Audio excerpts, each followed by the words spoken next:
Okay, good morning, everybody, and welcome to today's webinar.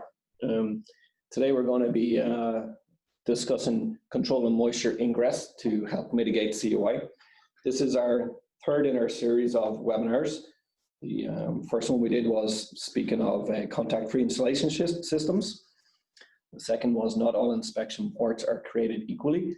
And we'd like to thank everyone who attended those two webinars. We had a fantastic attendance and lots of positive actions afterwards. So thank you very much. And then, yeah, as I said, today we're going to be discussing how to control moisture ingress into your installation systems to help mitigate CUI. So my name is Karl Metcalf. I'm VP of Business Development here at Integrity Products.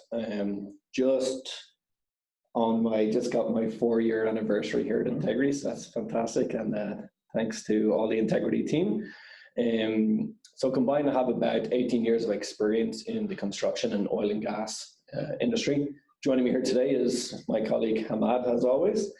Ahmad, say good morning. Yeah, good morning, everyone. Thanks, Karl. Hi, everyone. This is Ahmad Rana. I'm Technology Commercialization Director with Team Integrity. And I have a master's degree in materials and corrosion engineering from Dalhousie University. And I have 10 years experience carrying out field inspections, asset integrity, as well as R&D functions.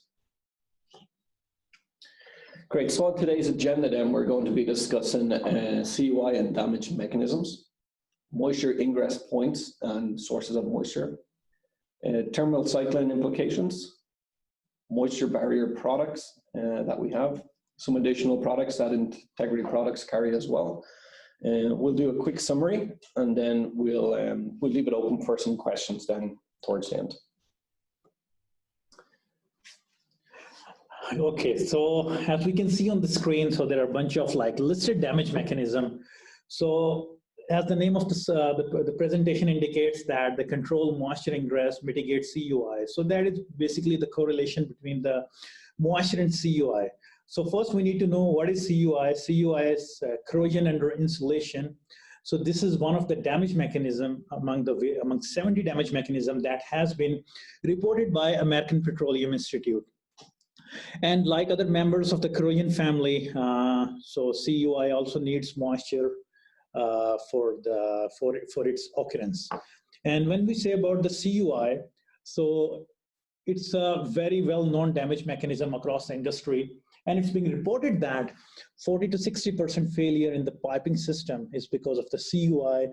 And when we try to specify the pipe size with CUI, so it's being reported that the piping with diameter of 4 inch and less, they are more prone. That means they are 81% more sensitive towards CUI in terms of the failure.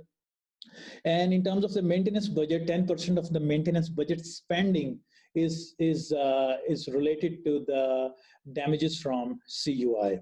And when we try to say that what is the probability, consequence, or the quantification of CUI, so there are multiple factors that actually influence CUI in terms of the design, type of insulation, condition of insulation, and also the surrounding conditions and the various equipment and interface factors. So when we say about the design, so we should be able to see whether the system the system is designed in a way it should be able to stop the moisture ingress in that scenario, which the design should be capable. And also the insulation should be itself that should be stopping the moisture intrusion, or if the moisture goes into the system, into the insulation, it should be able to let it out of the system. So that should be the mindset with the selection of insulation. And when we say about the surrounding conditions, so surroundings like marine location, the proximity to the river, and all these the moisture factors, these are all the surrounding conditions that actually drive govern the possibility of CUI. Yeah, so one of the standards we'd like to speak to is the NACE SP198, which states that carbon steel corrodes not because it is insulated, but it is contacted by aerated water. And some of the mechanisms we see here for moisture ingress can be, specifically we get a lot of especially NDT contractors and technicians, speaking about finding corrosion right where they're doing their test, because the inspection port which they're using has been allowing moisture ingress. So it's not giving you a proper look at the condition of the pipe. Also then we can see from some of these photos here that obviously mechanical damage on the cladding itself is a huge moisture ingress point. Any sort of protrusion, jacketing laps, I know in definitely Ahmad as well, and some recent projects that we've contacted with, the jacketing laps seem to be getting more and more, like up to 4 or 6 inches on your jacketing lap. Exactly. The jacketing can be damaged quite easily. You can see here in these photos as well, like the bevels can sometimes get beat up when they're cracking those flanges. And all this can lead to the insulation underneath getting soaked.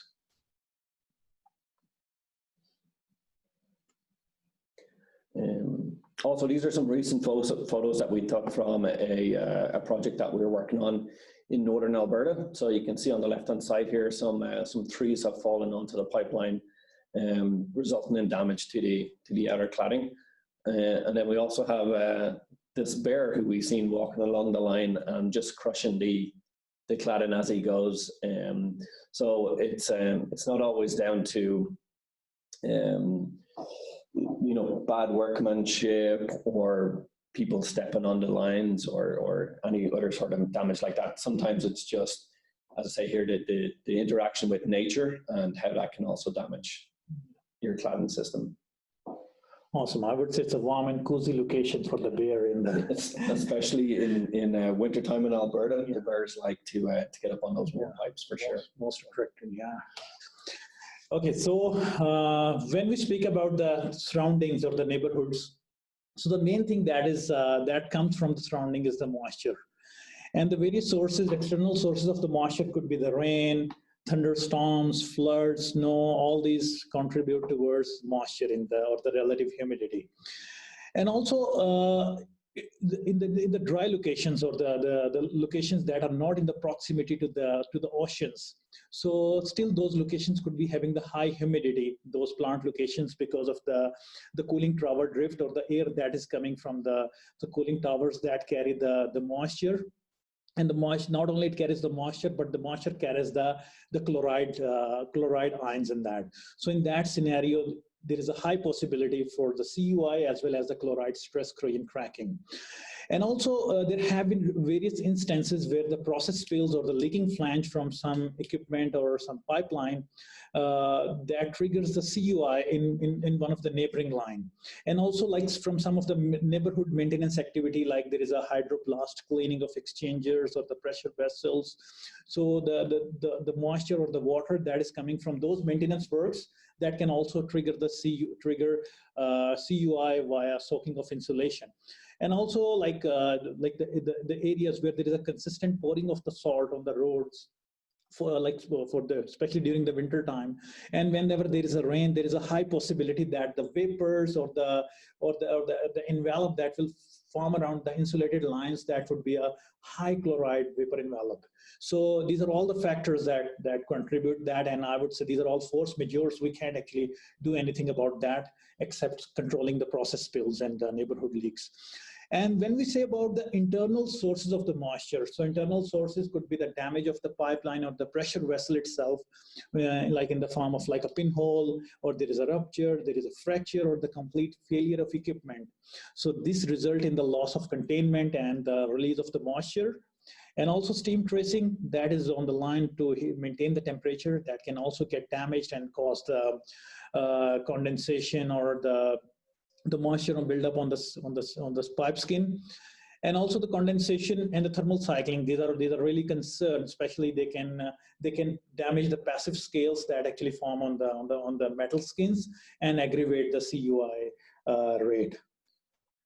So as I just mentioned about the thermal cycling, what it does actually.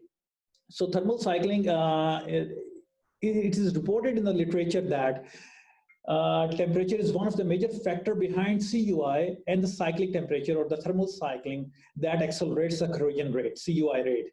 And also CUI strongly accelerated. Another paper says CUI is strongly accelerated by the temperature fluctuations. So here is the picture on the right side. We can see that the coating that is being damaged via cracking and spalling. So what it does, like what happens during the thermal cycling, whenever there is a consistent expansion and contraction of the metals because of the temperature fluctuations. So the coatings or any protective oxide scales, they can easily get destroyed during that thermal cycling process.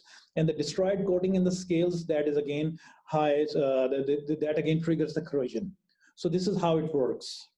And as the name of the slide indicates, the presentation indicates, the control moisture ingress. Why we need to control the moisture ingress? What is the concept of the electrochemistry? How does it say? So normally what happens with the CUI, what it needs for the happening of corrosion or the CUI, we have to have metal, we have to have oxygen and the moisture. So if we eliminate the moisture and if there is only metal and oxygen, so there would be only surface oxidation. So the oxide scale. And oxide scale in most of the cases, it will be passive. And this is one of the things that we shouldn't be concerned about that as asset integrity or corrosion engineering professionals. They shouldn't be bothered about that. And when we say about the moisture activity, what moisture does? The hydroxyl ions from the moisture or the water droplets, they interact with the iron and they form the iron hydroxide, then they get decomposed into the oxide scale and the moisture again contains dissolved iron ions, and again it triggers the oxide scale formation, and the oxide scale again gets damaged because of thermal cycling or incoming moisture. So this way this reaction continues. And the moisture presence we have to avoid. We have to eliminate the moisture from the system so we can control this second reaction that of a consistent oxide scale formation and the breakage. So not only the moisture is a concern for the metal itself, but also the thermal insulations, Karl, can be easily compromised, and we have seen that, like how the temperatures on the pipe skin is deteriorating, the temperature rating. Yeah, absolutely. And I think this is a very interesting slide here, Ahmad, where we have learned that something even as low as a 5% moisture content in the insulation can have a significant rise in the K value, up to 25% in the K value. Exactly. So that would significantly affect your thermal performance, and especially depending on the exact circumstance and location and time of year or where you're going to be installing your insulation. To have just a 5% moisture content of the insulation is very easy. So you could find yourself very quickly having less thermal performance than what you expected. Exactly, yeah. So, and like sometimes they say that we can increase the thickness of insulation to increase the K, to reduce the K value, but I would say it's not, it won't really help. Yeah, a more cost-effective way of doing it may be to try to control the moisture ingress into the insulation. Yeah, exactly. So before I talk about the controlling the moisture ingress via use of the various moisture barrier products, I will just talk briefly about the challenges at the various moisture gateways. As Karl, you mentioned earlier, like the inspection port is one of the moisture gateway, means the point where the moisture can easily intrude into the system. So API 581, that is standard for risk-based inspection. So that says that like the promptly replacing and resealing of the plugs, here it refers the inspection plugs, is imperative. So what is the purpose? So that the moisture can't go into the system. And imagine that if the moisture is going into the system from the location of inspection ports, so we can definitely see more corrosion on the locations of inspection ports. And for me to be an asset owner, I would be really concerned about the quality of the data and the confidence in the numbers that I get from the data. Yeah, for sure, because it's like you can see here as in the port that's pictured, that the data that you're going to get from this is not representative of the rest of the line, which is the information that you're trying to get this. So even though this inspection port seems to be installed okay, it's got silicone around it, there's still moisture ingress points in those slots and holes around it. So again, it's kind of defeating the purpose of doing your NDT inspections and gaining that kind of quality data that you can rely on. Exactly. So like I would just take the opportunity to like highlight three main features of the inspection ports. It should be the real representative of the system in terms of the data acquisition. And secondly, it shouldn't be letting the moisture inside, as API 581 says. And third thing, there shouldn't be any thermal loss from the inspection port. That should be the way it is designed and build friendly. Yeah, and yeah, it's another imperative point that the insulation piece or something like our pillows is put back into the cavity, so you maintain your insulation values. Yeah. And so to address that, we have our integrity plugs. So these are made from a specially formulated silicone rubber. Has an operating temperature of minus 150 Fahrenheit to plus 450 Fahrenheit.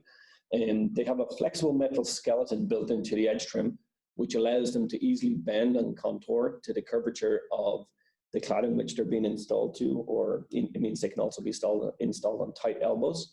They've got a very low profile design, so that almost the entirety of the plug sits on the outside of the insulation, just on the cladding layer. So they work great with low profile hydrophobic blanket insulations. They have excellent UV and ozone ratings and are built for a 25-year service life. We have a wide range of sizes, going from 2.5 inch to our largest, which is 14 inches by 4.5 inches.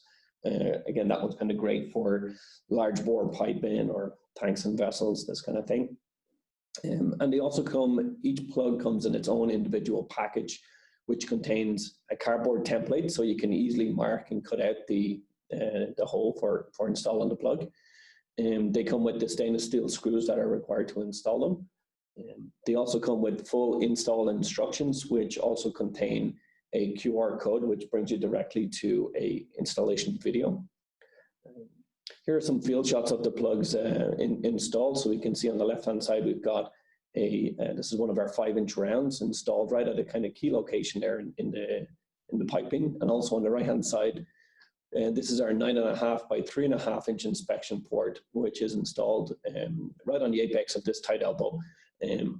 Again, Ahmad, I think you're kind of gaining here the maximum access you could expect to gain on this elbow. Exactly. From an inspection port, like without stripping it.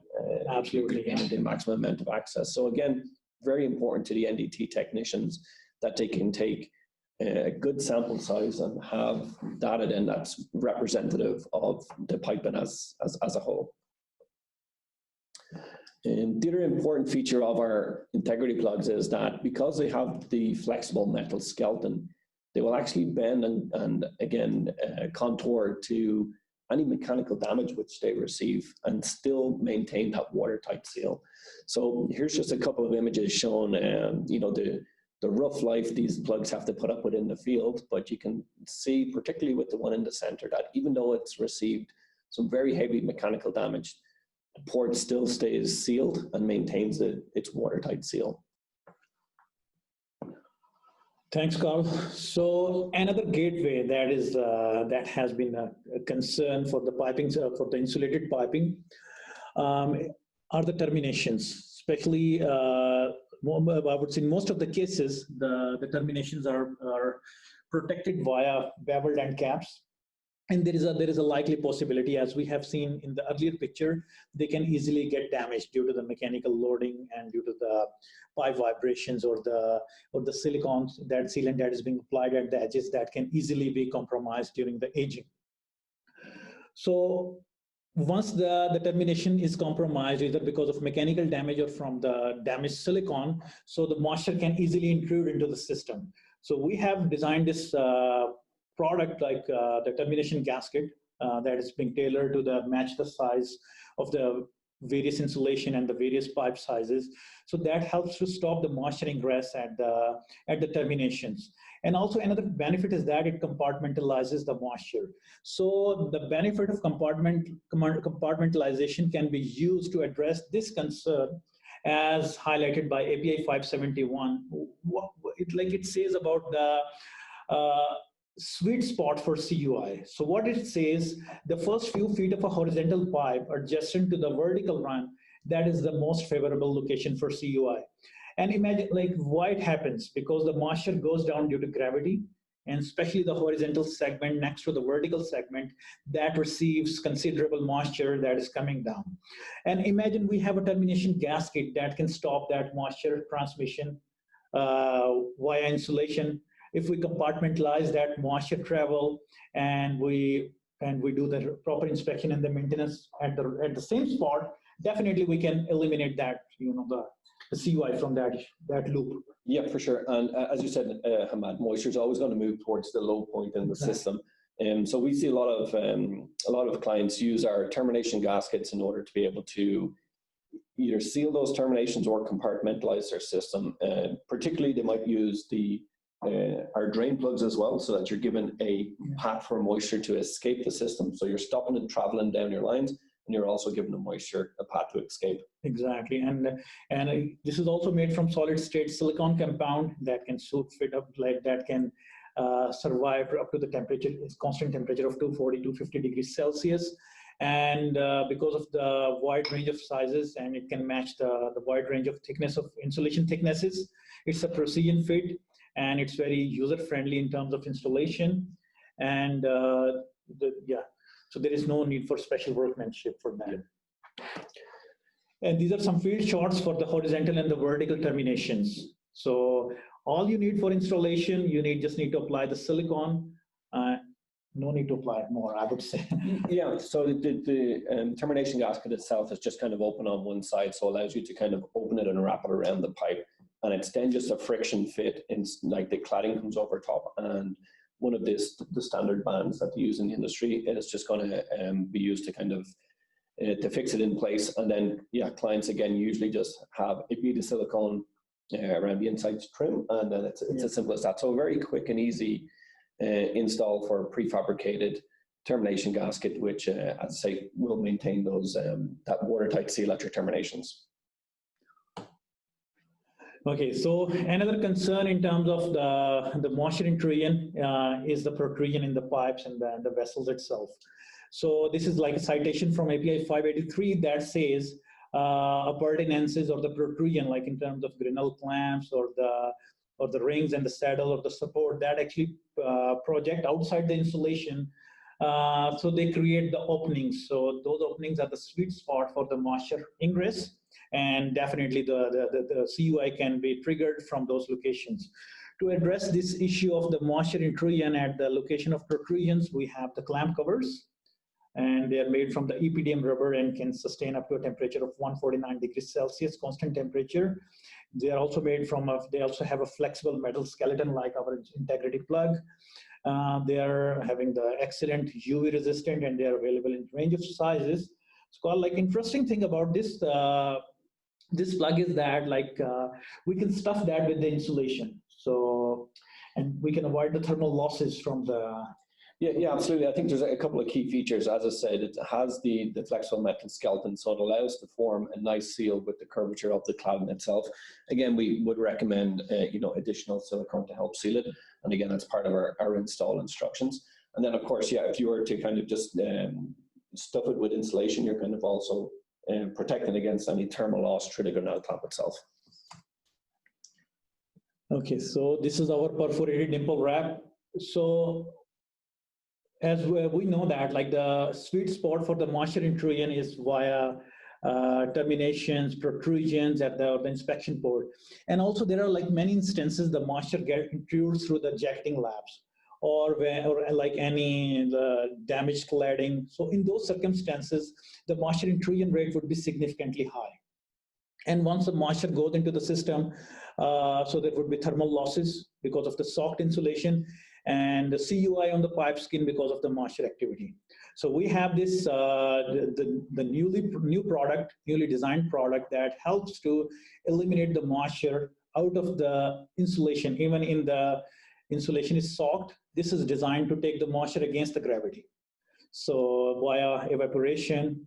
And so how does it work? So basically it's creating a standoff between the jacketing, outside jacketing, and the outside surface of the insulation, but I would say inside surface of the jacketing and the outer surface of insulation around a 6 millimeter standoff. And it has the perforations. That perforations allow the vapors to escape. So I would be able to show in the upcoming slide like how does it like allow the escape of the moisture. So yeah, here is some interesting data. We can talk about that. So this perforated dimple wrap recently we installed at one of the site of a Canadian asset owner, major Canadian asset owner in Western Canada. So we installed the perforated dimple wrap back in October 2019, and that we were given a trial section of a few kilometers, and then we did the data acquisition on a bi-weekly basis.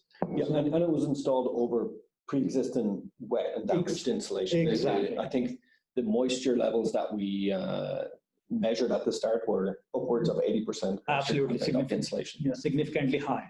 So so there was a lot of data acquisition, but I would just try to summarize quickly to give the background of this project. It's hard to do it in just one or two graphs because there's so much information. Absolutely, like it took us like 7 months to come up with this conclusion. So basically what we did, we installed the insulation back in October 2019, and we installed the perforated dimple wrap in conjunction with the low point drain, and we installed that with the ventilation windows. We allowed some air to flow into the insulated system, I would say outside of the insulation, so that it can help in drying of the insulation. So we basically used 4 different configurations. The first configuration was only the perforated dimple wrap itself. And the second configuration was the perforated dimple wrap with the vent and drain. And the third thing was the vent and drain only without any perforated dimple wrap. And the fourth configuration was the conventional closed contacting system without any vent and drain or perforated dimple wrap. So all these systems were characterized for the moisture level during the beginning of project. On October 21st, 2019, we had the first moisture reading in the insulation. And we found that like a certain system, I would say the conventional system, okay, here is some. So the system with the dimple wrap, vent and drain. So that was significantly high moisture level right in the beginning, around 75%. And we kept on taking the data on bi-weekly basis. So first I will explain the graph on the right side. So there is a bunch of information. Yeah, and so I think one of the things that this graph doesn't explain is that I think initially on installing the perforated dimple wrap, like over a course of 6 weeks, we've seen a significant drop in the moisture content of the insulation. But it also then maintained that all the way till like when we concluded our testing in June. But again, as we're in the Western Canada, we had lots of different days where we had snowfall and stuff like this. So it was able to show us that it consistently was keeping the insulation dry. Absolutely. And on June 5th, we were able to see like the moisture level was around 1%. So I would say it was almost dry. And unlike the other systems like the conventional and then the system with only vent and drain, although they started as almost dry, but as of June 5th, 2020, and also during the course of testing project, we found that they were having significant moisture. So that was a success story made by the, I would say, perforated dimple wrap. And on the left side, the histogram, we can see that, so this is the average moisture level. So we took the average and we took the absolute values. So even the average moisture level with the dimple wrap, vent and drain, that also reduced significantly over the time. So we also try to look for how the moisture actually escaped out of the system. So the very first mechanism was the evaporation, and we were able to find the evidence of the evaporation right on the inside of the jacketing. So we installed these inspection plugs at the location we were taking the data, and the time we just opened it, and we just find the moisture right on the inside of the plug. So that was an indicative like the moisture was coming from the inside of the system.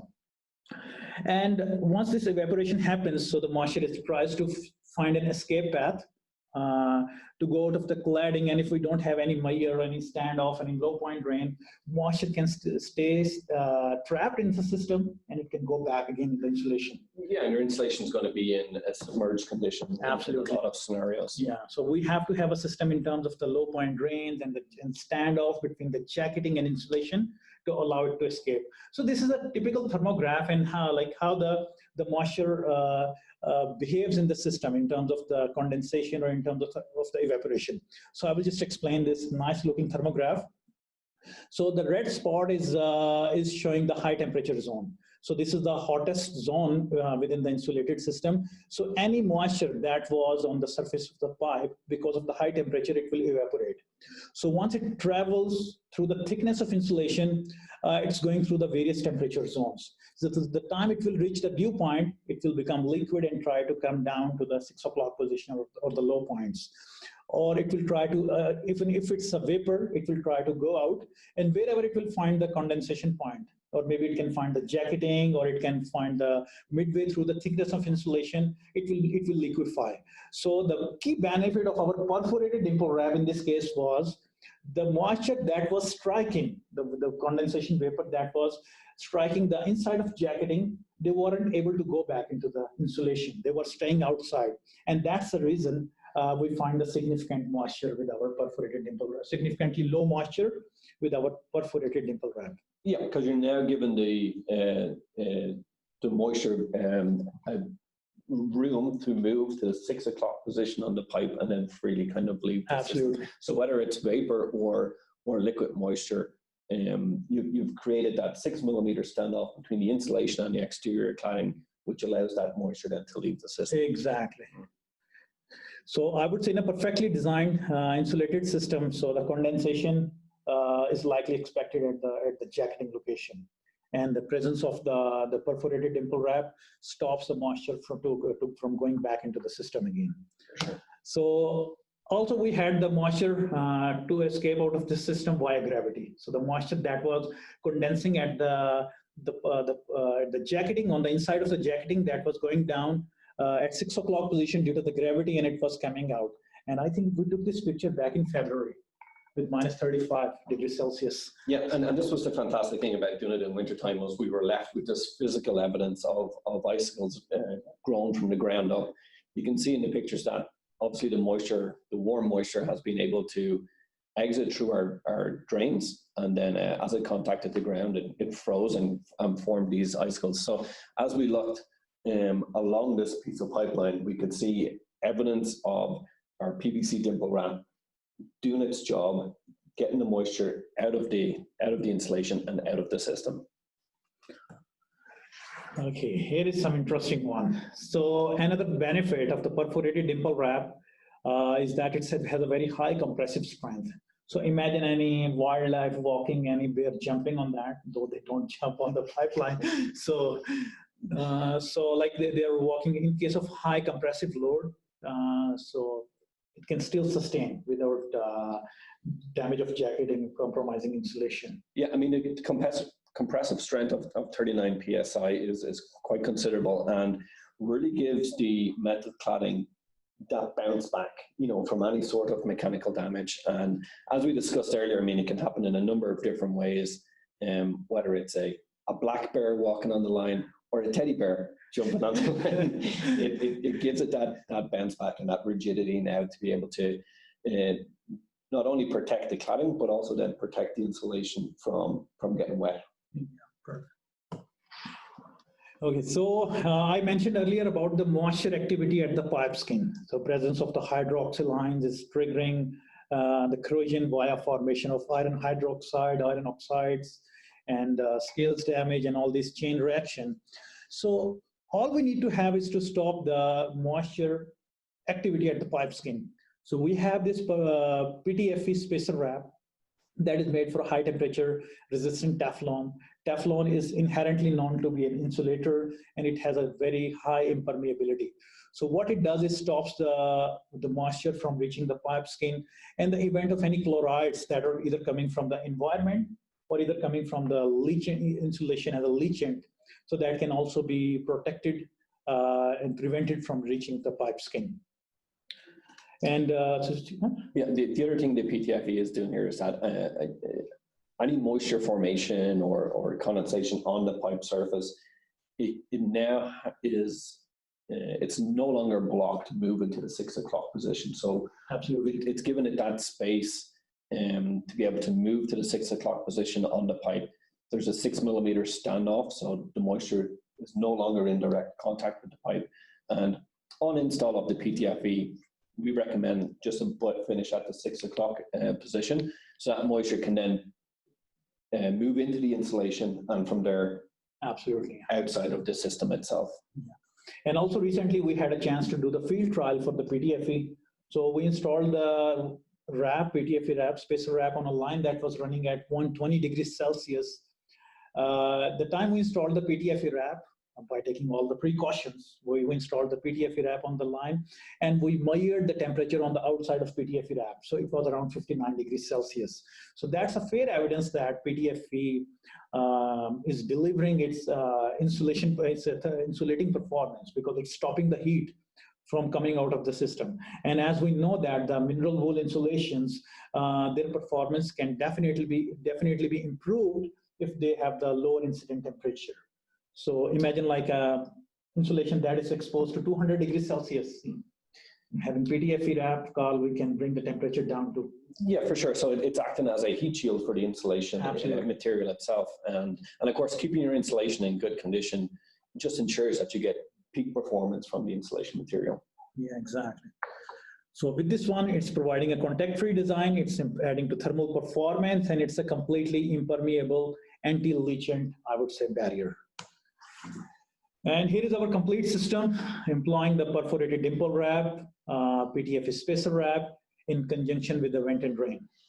So low point drain are meant to drain the accumulated moisture at 6 o'clock position.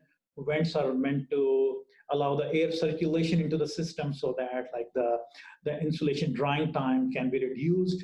And the PTFE spacer wrap is helping as a last line of defense and stopping the moisture activity, chloride activity, and adding to thermal value of insulation.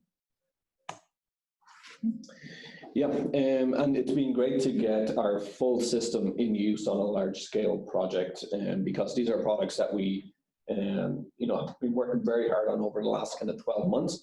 And we've done a number of projects with them, but we recently, been successful getting onto a large scale project. So it was fantastic to see that happening as well. Some of the other products which Integrity Products offers are integrity water indicators. We have a number of ways of doing insulation standoffs. So we've got a silicone and a polyphenylene sulfate insulation standoffs. Of course, we have our integrity drain plugs. We also have our integrity fire plugs, and many of these products will be of the topic in upcoming webinars. Awesome. Yeah, so just in summary then, Ahmad, I think we've discussed everything we wanted to. We talked about CUI and some of the damage mechanisms. We looked at moisture ingress and the sources of moisture, the implications of thermal cycling, our moisture barrier products, and we just done a quick recap of the other products which we offer. So I think now we can leave the floor open for some questions. And I know that we already have a couple that have jumped in here throughout our presentation. So Ahmad, one of the first questions I see here is in regards to our PTFE versus our coatings. So this was a question that came in actually yesterday evening, somebody preparing for our webinar. So they were asking about the PTFE versus actually applying a coating, and what are the differences or the advantages of using the PTFE spacer wrap over just having a coating on the pipe? Yeah, well, coating, although that is known to be a very good last line of defense, but even with the coating, we cannot, I would say, undermine the importance of contact-free systems. Even with the coatings, we have to have a contact-free system so that the soft insulations can be kept away from the coating. Yeah, you still don't want soaked insulation in direct contact with your coating system. Absolutely. Yeah. So, and also like with the coating, there are like variety of coatings available for the variety of materials. But the key benefit with the PTFE, I see, is that like it can suit the variety of materials regardless of their metallurgy. So carbon steel, alloy steel, stainless steel, whatever we have, and for the range of temperatures up to 260 degrees Celsius, it can be retrofitted for those applications. And in terms of the installation, I would say it's easy peasy in terms of that. We don't need any surface preparation. We don't need any abrasive blasting or the curing time or after installation some, like 3-core or multi-core system. There is nothing that sort of requirement. One membrane we can install via high temperature 3M tape. Yeah, and I think it's one of the key aspects of actually applying a coating system, that the install is absolutely critical. Like, to get that even surface thickness and the uniform kind of application of it is so important, and can be difficult, especially in a kind of retrofit environment. So I think that's where, again, like where the PTFE is very easy to install. It just comes in a large roll, you cut it to the sizes that you require and just kind of wrap it on the pipe. And you can also gain like a very consistent finish with it. One of the other key aspects, of course, is that the PTFE is not only cheaper on initial install, but going forward throughout the life cycle of the system, it's a cheaper alternative to a coating system as well. Absolutely. Like the added benefit of thermal performance. With the coating, we normally don't see that. It's adding to the thermal performance of the insulation itself. Yeah, absolutely. It's certainly another key benefit to it. Yeah. But yeah, thank you for that question. One of the other questions, let's see here. Sorry, one of the other questions we see coming in here. Ahmad, do you want to just read this one? How recent was the dimple wrap study? Any additional studies, past or future? So yeah, I think we did mention that we initially started our study towards the end of October 2019. So that was kind of like a full-scale field trial over 2.7 kilometers of 20-inch pipe. We've also done studies with the University of Alberta, so we've got a lot of kind of lab data on it too. And because it's a new product that we've introduced to the industry, and as I mentioned, we have just won our first very large-scale project with this material. We are conducting ongoing field trials and collecting and summarizing all that data to prove the benefits and the use of the product. What is the main difference between dimple drain wrap and PTFE wrap? So I think here again, they're just different applications. The PTFE wrap is installed directly on the pipe. It's made from the PTFE for its high temperature resistance, whereas the dimple wrap is made from a relatively low temperature PVC. It goes on the outside of the insulation, and its key attributes are that it's allowing any moisture build up in the insulation, now room to move into the gap that it has created between the insulation and the cladding. That moisture can then can very easily move to the 6 o'clock position where it can drain out of the system. So as I say, we on recent projects, we have people using the full system, use the PTFE to protect the pipe surface, and they're using the perforated dimple wrap to protect the insulation and the cladding system. Okay, so here is another question. Can dimple drain be applied directly on pipe instead on insulation?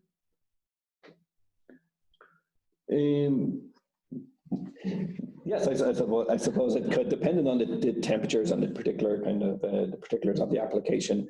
But yes, of course, it could. If what you're trying to achieve is, again, creating an air gap that will allow moisture to freely get away from the pipe surface. Yes, I think it could be, yeah. Okay, and how to seal the overlaps of dimple drain wrap? So the dimple wrap, as I say, it's just creating a standoff between the insulation and the cladding, and there's really no need to overlap it. I think we've seen some people just overlap it just to try and ensure that it kind of stays together, but it's not imperative that it overlaps. So again, we would recommend that even a slight overlap or butt finish is more than enough to maintain that standoff which we're trying to create. Okay, so can you please explain again how perforated dimple wrap works?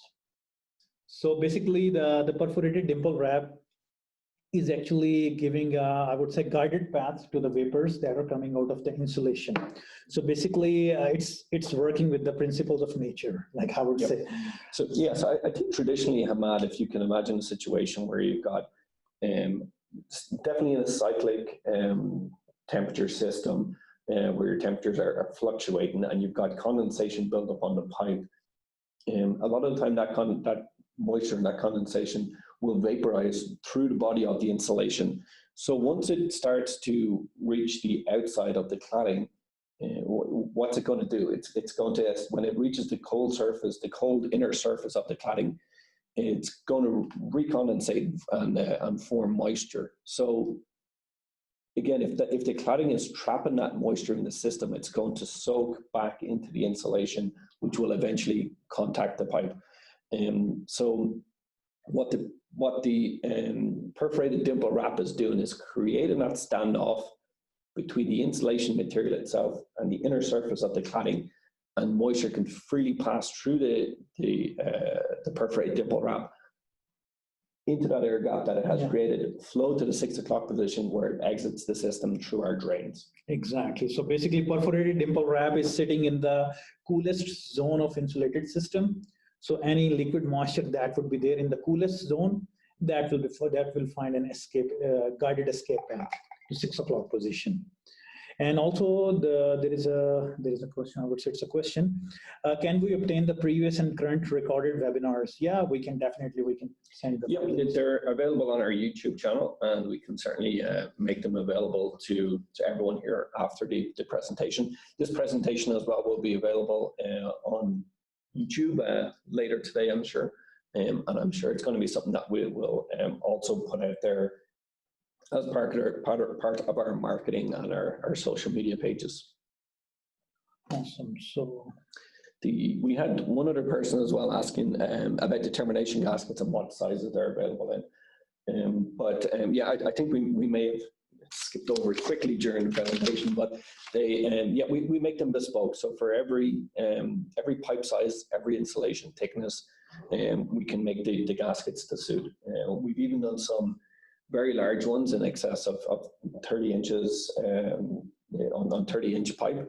And we can make them right from a very small size to a very large size, including for low-profile insulation systems like aerogel blankets. So yeah, I'd say they're made bespoke, and we can make them in any size which is required. Another question here. Could dimple wrap be used in steel boxes on valve and flanges? Steel boxes are often damaged due to the same reason, like metallic cladding. Yep. Yeah, so again, I think absolutely, and thank you for the question, Damien, and we can certainly discuss this in a little bit more detail after the presentation here, but yeah, I think there's a number of different applications where the PVC dimple wrap can be used, and as I said, with the compressive strength of it, I think that there's many applications where it would add a lot of value to their systems.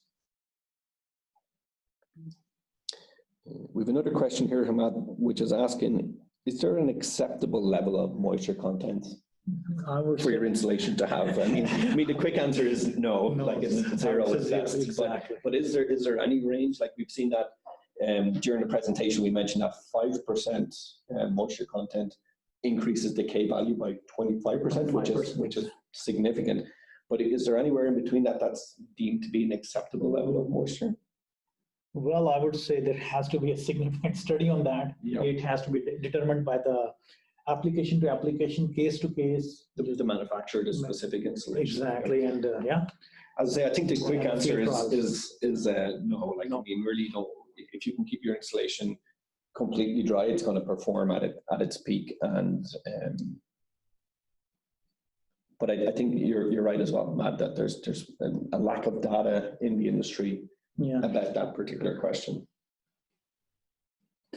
Okay, so is dimple drain suitable for use in cold insulation process? Again, I would say yes, depending on the particular application. I know that the work that we've done to date has all been on warm insulation systems, but that's definitely a question that we can address here and maybe answer with you directly after our webinar today. Okay. use of dimple drain wrap will increase the outer diameter of cladding and ultimate cost. How is it cost effective? I think we've installed the perforated dimple wrap onto existing insulation, and how we've done that was to remove the existing jacketing, which was overlapped, I think 2 or 3 inches, but we removed the existing jacketing, we installed the perforated dimple wrap, and then reused that same cladding to go back over it because it was overlapped, and the PVC dimple wrap is only it's only creating an extra 6 millimeter to the thickness that we've seen that you actually don't have to oversize the cladding in order to use it.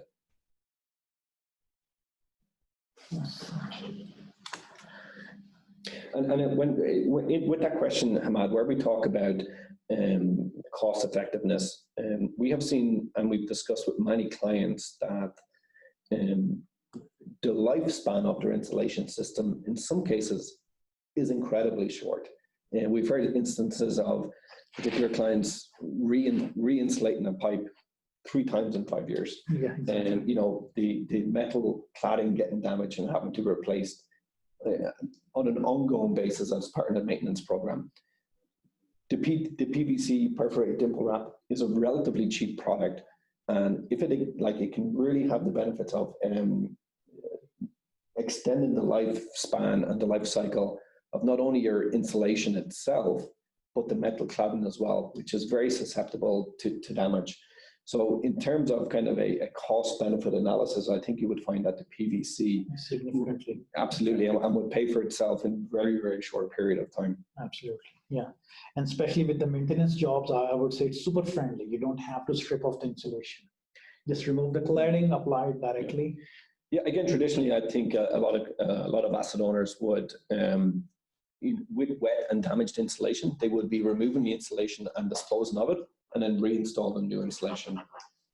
With the perforated dimple wrap, you have the opportunity to save that insulation.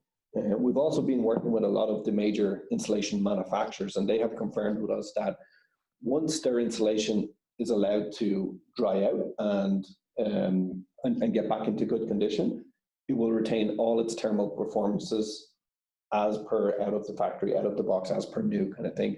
So not only from a environmental standpoint are you doing your piece, you're not disposing of wet and damaged insulation, but for a cost benefit for the asset owner, it can be really significant. Absolutely. And like it said, is a complete clear evidence that the insulation that was soaking wet at around 80% moisture, that was almost dry in June. Yeah, for sure. And I know our study kind of stretched from October 2019 till June 2020, but I think in our initial 4 to 6 weeks of the testing period, we've seen on many of the lines that we were testing, we've seen the moisture content go from above 80% down to below 5, like in a 4 or 6 week period. Again, the benefits of doing it in Alberta during the winter time was we were able to see the sheer volume of moisture which was allowed to exit the system, because we're now giving it the room and the means to drain and pool to the 6 o'clock position and then leave the system through our drains. So yeah, absolutely. I think that's about it then, Ahmad, for our questions. So I think we'll start to wrap up here. Again, anyone, if there's any additional questions you want to ask us after the presentation here, we can certainly address those and contact with you directly. Yeah, again, we'd just like to thank everyone for joining us here today. We do have a $100 gift card, which we do at our webinars for people who have attended. So today's lucky winner is Bobby Farrell. So Bobby, we'll be reaching out to you here afterwards to arrange getting that prepaid Visa card to you. And thank you very much for attending and your support here today. On an ongoing basis, as I say, we're quite active on social media. Our LinkedIn and Facebook is where we bring all our latest and greatest information, and also kind of updates on future webinars. I say, please feel free to reach out to us directly if you have any additional questions or would like a copy of today's presentation. as mentioned, later today, it should be available on our YouTube channel as well. So I'd like to direct people there too. And then, yeah, our full contact details are here. We can also be reached through our info line, which is info@integrityproducts.com, which is on our website, www.integrityproducts.com. So I think that concludes us for today's webinar. I'd like to thank everyone again for attending, and we've got a great number of questions, and I think we had some good conversation. So we really appreciate that. Thank you. Thank you, everyone.